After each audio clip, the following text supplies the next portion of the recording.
Salut la gang! Encore une fois aujourd'hui, je fais une vidéo sur la chasse aux coyotes, mais cette fois-ci sur des questions que le monde me pose régulièrement.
Donc c'est parti.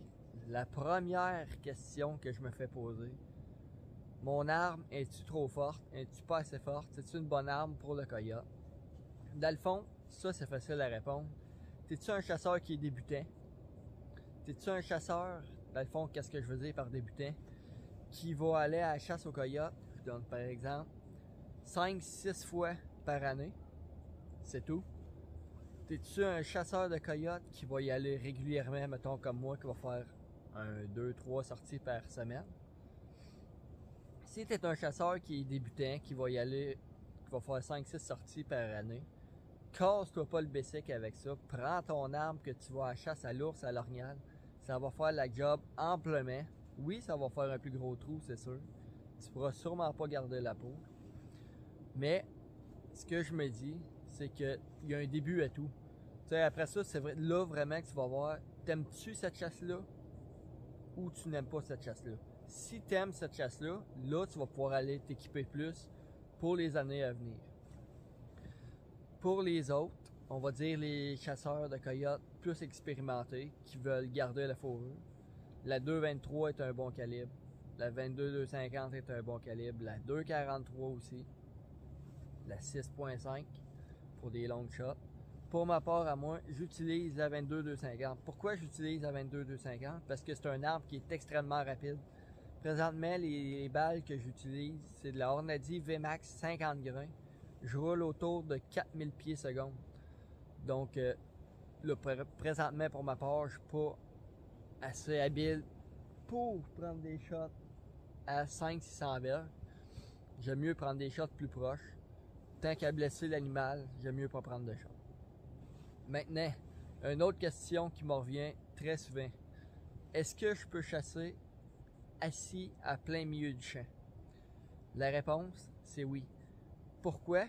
Tu peux t'attirer dans le milieu du champ, mais il faut que tu fasses attention encore plus à tes mouvements. Si tu es assis dans le milieu du champ et tu commences à te promener les bras tout le temps ou peu importe, s'il y a un coyote qui est sur le bord du champ, c'est sûr qu'il te spot. Puis même s'il est sur le bord du champ et que tu bouges pas, il va te spotter quand même. Mais c'est là que toi, mettons, on va dire que tu cales, le coyote sort. Si tu es en bordure du bois, comme moi présentement, il y a beaucoup plus de chances que ton coyote approche à plus courte distance que si tu es dans le milieu du champ. Ton coyote, normalement, c'est dans le milieu du champ, là, rendu à 250, même 300-350 verges, ton coyote va vraiment commencer à breaker et être beaucoup plus alerte que si tu es caché en bordure. Maintenant, une autre question qui me revient, les cales. Comment je fonctionne pour ma part pour les cales? Pour ma part, je traîne toujours mes deux cales, mon Fox Pro puis mes cales de CP Conception à bouche. Pourquoi? C'est que je vais commencer avec mon Fox Pro. Je chasse présentement beaucoup plus avec mon Fox Pro, je le mets à distance plus loin, surtout qu'on est dans la période plus des hautes, saison des amours. Donc, j'aime mieux prendre mon Fox Pro, je suis sûr de ne pas me tromper avec mes cales. Donc, je prends mon Fox Pro. Mais si je vous donne un exemple, je prends mon Fox Pro, je le mets dans le champ, il fait moins 30, moins 40. Puis là, mon Fox Pro manque de batterie. ben, j'ai toujours une deuxième option avec moi. Je vais prendre mon call, mon CP Conception.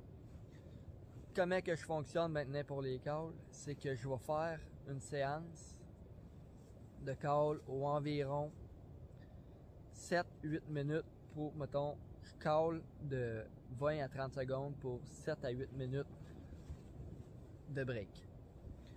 Après ça, côté call, encore une fois, comment que je fonctionne par rapport à ça? Le monde m'a posé beaucoup de questions. Tu changes-tu tes calls par rapport aux saisons? Ce que je veux dire aux saisons, c'est que pour moi, je sépare les saisons en trois. En début de saison, en milieu de saison côté des amours, et en fin de saison. La réponse est oui. Pourquoi? En début de saison, on va être beaucoup plus sur le détresse. On va faire des holds, mais vraiment rarement. Là. Je peux faire un interrogation hold en startant le matin, mais après ça, je vais vraiment partir sur le détresse. Puis les autres calls que je peux faire, c'est si je prends un tir, là, on va partir sur le pop détresse. Mais sinon, ça va être vraiment juste sur le détresse pour le début de saison. En deuxième partie de saison, on parle vraiment comme ces temps-ci, qu'on tombe dans la saison des amours. Je vais vraiment utiliser presque juste des halls. Je vais faire vraiment, par exemple, je reste à 1 heure d'un champ, là, je vais faire un bon 40 minutes de hall pour après ça partir un peu sur le détresse. Mais vraiment me concentrer vraiment sur les halls. Comment que je fonctionne pour les halls? Je dirais que pour moi, j'utilise beaucoup les halls de femelles pour faire rentrer les mâles. Je peux faire des halls de mâles aussi, mais vraiment moins souvent que. Maintenant, pour finir, en fin de saison, je retourne sur le détresse, mais je prends encore des halls aussi, mais moins souvent. Dans le fond, c'est comme le temps des amours que je fais, mais contraire. Ce que je veux dire, c'est que je vais faire un 40 minutes de détresse pour un 20 minutes de hall. Fait que ça va être tout. Fait que maintenant, pour le terrain, comment que je fonctionne? Comme là, je sais pas si vous voyez derrière, là, je suis dans un champ qui est vraiment grand. Au bout total, j'ai environ 800 verges. Pourquoi que je me suis placé ici? C'est que je sais que les coyotes, ils arrivent tout le temps du fond. Les traces. Les coyotes viennent la nuit parce qu'il y a une ferme qui est juste là en haut. Donc les coyotes, il y a comme un tas de compostage en haut. Les coyotes, il y a beaucoup là-dedans. Fait que qu'est-ce que je fais? C'est que je sais que les coyotes vont là pendant la nuit, mais qu'après ça, ils redescendent. Fait que les coyotes, ils partent d'en haut, puis ils s'en retournent par là. Donc moi que j'arriverai pas de là directement dans le champ. J'arrive de par en arrière là. Puis je me place ici. Pourquoi? Parce que les coyotes, je sais qu'encore là, les coyotes vont sortir de par là. Et non de par là. Parce que les traces s'en allent toujours par là. C'est une chose à considérer. Vos prospections, c'est une chose qui est très importante. Vous pouvez la faire la veille. Ou même le matin si vous chassez de soir.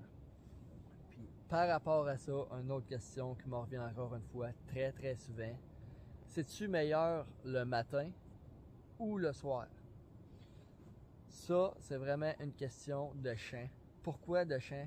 Parce que tu as des champs, vous allez voir, qui vont fonctionner beaucoup plus le matin, puis d'autres qui vont être meilleurs le soir. Ça, vous allez le voir avec vos prospections. Vous pouvez, ce que moi je vous conseille, surtout qu'il y a beaucoup de neige, vous allez voir, là, il va y avoir des trails. Si vous êtes capable d'avoir des caméras de surveillance, les mettre proches des trails, vous allez voir, les coyotes vont quand même se faire une routine à longue. Ils vont passer, c'est là que vous allez le voir, ils passent plus souvent de soir ou limite du matin, mettons.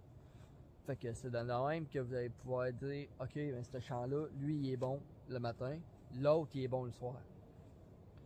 Fait que c'est pas mal ça. Maintenant, la température. Est-ce que la température peut jouer sur votre arme? Eh bien, la réponse c'est oui. Si tu ajustes ton arme, je te donne un exemple, tu l'ajustes pendant l'été, il fait 10, 12 ou 20 degrés. Puis là que tu tombes à la chasse aux coyotes, puis tu prends une journée comme aujourd'hui qui fait présentement environ moins 10, c'est sûr que ça va jouer. Donc, qu'est-ce qui est le best? C'est de tester ton arme à maintes reprises, dans le fond, avec la température. Je te donne un exemple. Aujourd'hui, il fait moins 10. Ok, je vais tester mon arme à moins 10. Je vais me mettre à telle distance. Je vais le marquer. Après ça, je vais faire un autre test à moins 20. Moins 20, à la même distance. je fais un test, ok, ça me donne ça. J'ai tel drop, j'ai tel. Donc c'est un autre choix.